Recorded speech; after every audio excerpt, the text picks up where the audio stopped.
Bienvenue sur Novelas Mood, abonnez-vous et activez la cloche de notification. Amour éternel, voici le résumé de l'épisode 155. Pendant le dîner, Fahimé et Hussein sont impatients de connaître la nouvelle que Kemal veut leur annoncer. Kemal arrive et leur dit que lui et Assou ont une nouvelle à leur annoncer. Mais cela le rendra un peu triste. Kemal annonce ensuite à sa famille, que lui et Assou se sont mariés aujourd'hui. À l'entente, tout le monde est sous le choc. Hussein et Tariq leur demandent pourquoi ils sont mariés en cachette. Fahimé demande à Assou pourquoi elle a fait ça. Mais Kemal dit à sa mère que ce n'est pas de la faute d'Assou. Et que c'est lui qui a décidé de se marier en cachette. Kemal ajoute qu'il voulait se marier le plus tôt possible et commencer une nouvelle vie avec Assou. De l'autre côté, Leila est en train de dîner avec Ayaan, lorsqu'on sonne à la porte. Ayaan va ouvrir. C'est Vildan. Vildan entre et dit à Leila qu'elle doit lui parler. Vildan voit la table garnie de nourriture, et comprend que Leila dînait en tête-à-tête avec Ayaan, ce qui la dérange beaucoup. Ayaan, se sentant un peu gênée, trouve une excuse et s'en va, malgré l'insistance de Leila de rester. À l'appartement, Kemal explique à ses parents sa décision de ce mariage précipité, et dit qu'il voulait prendre un nouveau départ avec Assou et être heureux. Kemal leur promet que bientôt, il aura un mariage en belle et due forme devant toute la famille. Ce qui fait plaisir à ses parents, qui leur souhaitent d'être heureux. Pendant la conversation, Hussein révèle que bientôt quelqu'un viendra demander la main de Zeynep. Ce qui surprend Kemal, qui demande qui est cette personne. Fahimé lui, répond que c'est l'inspecteur Hakan. Cette information surprend encore plus Kemal. Zeynep gêné fuit le regard de Kemal. De l'autre côté, à la propriété, on vient informer Emir qu'il y a de nombreux journalistes devant la maison. Emir se précipite avec Nihan d'aller devant la porte, où il trouve une meute de journalistes qui le questionnent. Emir surpris leur demande ce qui se passe encore. Les journalistes lui demandent si c'est vrai qu'Assou est sa sœur. À l'entente, Emir est complètement sous le choc.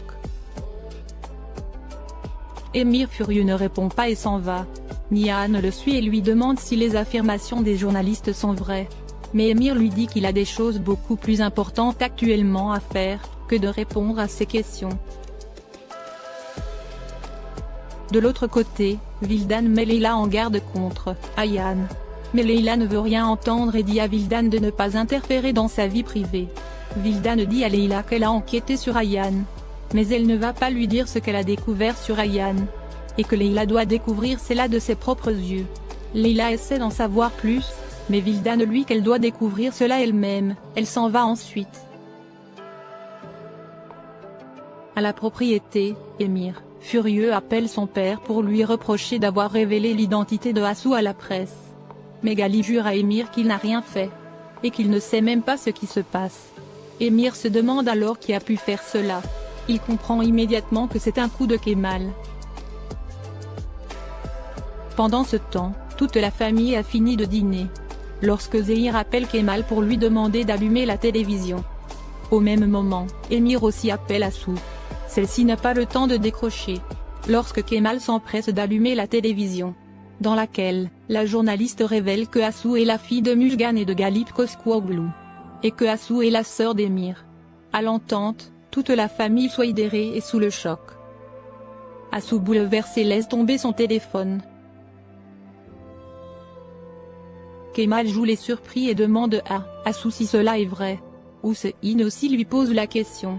Mais Assou bouleversé reste statique et ne dit rien. Fahimé calme tout le monde, et leur dit que tout ceci n'est qu'une diffamation à l'endroit de Assou. Kemal insiste et demande à Assou de parler. Et si elle est une Koskoğlu? Assou en pleurs leur dit désolé. Elle n'a d'autre choix que d'avouer que oui, tout ceci est vrai. C'est la stupéfaction dans la pièce. Fahimé choqué n'en revient toujours pas. Assou qui se sent acculé de toutes parts, tombe et s'évanouit ensuite. De l'autre côté, Emir appelle Toufan et lui demande de trouver par qui l'information a fuité. À l'appartement, tout le monde est encore stupéfait de cette nouvelle. Assou est toujours inconsciente. Hussein leur dit de ne pas trop accabler Assou, de peur que celle-ci tente encore de se suicider. Ce que Kemal conçoit. Ils décident donc tous de partir. Fehime bouleversé demande pardon à son fils, pour l'avoir poussé dans les bras de Hassou. Kemal lui dit qu'il n'a rien à lui pardonner. Peu après, Hassou se réveille enfin. Kemal lui dit comment elle a pu lui mentir tout ce temps.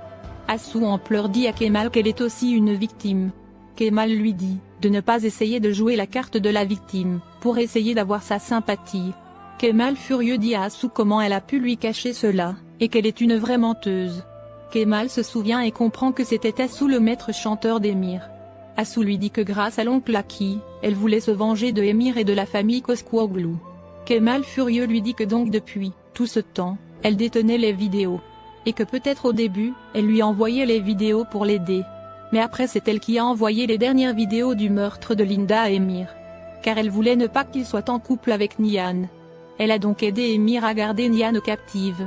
Kemal furieux lui demande quelle de personne elle est. Kemal chasse Hassou et lui dit qu'il ne veut plus jamais la voir. Il ajoute qu'il ne se passera plus jamais rien entre eux. Hassou en pleurs supplie Kemal de ne pas faire ça et qu'elle ne peut pas vivre sans lui. Mais Kemal furieux chasse Hassou. Hassou met toute la faute sur Aki, et dit qu'elle a découvert les manigances de Aki trop tard. Et que c'est lui qui prenait toutes les grandes décisions. Mais Kemal ne veut rien entendre et la chasse. Hassou en pleurs s'en va. Elle est désespérée et effondrée. Plus tard, Hassou arrive chez Emir furieuse. Elle frappe la porte de toutes ses forces et crie le nom d'Emir. Emir sort et ramène Hassou dans le jardin. Les cris de Hassou réveillent Nihan, qui se cache pour les observer. Hassou furieuse accuse Emir d'avoir révélé toute la vérité à la presse. Mais Emir jure qu'il n'a rien fait et qu'il n'aurait jamais procédé ainsi. Mais Hassou ne le croit pas et dit que si ce n'est pas lui, alors qui est-ce? Emir répond Kemal. Hassou lui dit non et que c'est impossible que ce soit Kemal. Emir lui dit que Kemal savait déjà qu'elle était une Koskoğlu avant de se marier avec elle. Et qu'il s'est marié avec elle, seulement pour récupérer les parts de Galip. Mais Hassou ne le croit toujours pas. Emir demande à Hassou de lui donner un jour. Pour qu'il lui prouve cela, et après elle pourra lui faire ce qu'elle veut. Hassou furieuse s'en va ensuite. De l'autre côté, Zahir était avec Zehra lorsqu'on frappe à la porte. Zahir s'en va ouvrir et est choqué de voir Kemal devant lui. Ils vont devant la maison et Kemal lui dit que Tariq qui lui a raconté cela. Mais il n'a pas cru, jusqu'à découvrir cela, de ses propres yeux. Zahir jure à Kemal qu'il ne l'a jamais trahi. Kemal lui demande alors pourquoi il ne lui a pas raconté, que Zehra a travaillé pour Emir. Zahir lui dit que c'était un sujet assez délicat. Et qu'il ne pouvait pas lui raconter cela. Zahir dit à Kemal qu'il ne veut pas perdre sa confiance. Kemal lui dit que ce qui lui fait le plus mal, c'est qu'il considérait Zahir comme son frère.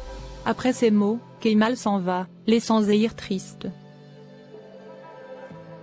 Plus tard, Nihan appelle Kemal pour lui dire qu'Hassou est venu voir Emir. Kemal lui demande de regarder vers la fenêtre. Nihan est surprise de voir Kemal garé de l'autre côté de la route. Nihan demande à Kemal ce qu'il fait là. Kemal lui dit qu'il avait besoin d'une lumière pour l'éclairer dans cette nuit sombre. Nihan supplie Kemal, remontez vite dans la voiture avant qu'Emir le voie. Nihan révèle ensuite à Kemal, que est là de la discussion entre Hassou et Emir. Hassou a révélé détenir des preuves sur la mort d'Ozan. Ce qui surprend Kemal qui lui demande comment cela est possible. Nihan dit qu'elle ne sait pas. Kemal lui promet qu'ils vont enquêter pour le découvrir. Le lendemain matin, Hassou déprimé appelle Kemal. Mais celui-ci ne décroche pas. Hassou désespéré envoie un message à Kemal, le suppliant de décrocher et qu'elle doit lui parler. Mais Kemal ignore son message et s'en va. De l'autre côté, Zeynep va voir Hakan au commissariat. Hakan est surpris de la voir et demande à Zeynep ce qu'elle fait là. Zeynep demande à Hakan s'il veut l'épouser. À l'entente, Hakan est sous le choc. Zeynep bouleversée explique à Hakan la raison de cette décision. Qu'elle est désespérée et qu'elle n'a pas d'autre choix. Elle précise que ce sera un faux mariage. Mais Hakan lui dit non, qu'il ne peut pas faire ça. Zeynep essaie de le convaincre et le supplie d'accepter. Mais Hakan refuse toujours et lui dit que pour lui le mariage est sacré, et qu'il ne peut pas faire semblant. Hakan s'apprête à monter dans sa voiture. Zeynep l'arrête et lui dit que s'il ne veut pas l'épouser, au moins, qu'il vienne au dîner organisé par ses parents. Mais ça aussi, Hakan refuse et lui dit désolé. Zeynep désespérée s'en va ensuite. Pendant ce temps, Nihan qui s'apprête à sortir, reçoit un cadeau qui est un jouet pour Denise. Nihan en voyant le jouet, comprend que c'est un cadeau de Kemal. Ce qui lui fait très plaisir. Nihan, ravi dit à sa fille, que son père lui a envoyé un cadeau. Et que même en ignorant que Denise est sa fille, Kemal l'aime déjà. Nihan ravi appelle Kemal pour le remercier. Tous les deux conviennent de se voir chez Leila plus tard. Merci d'avoir regardé l'épisode, dites-nous en commentaire ce que vous en avez pensé. Abonnez-vous et activez la cloche de notification pour ne pas manquer les prochains épisodes.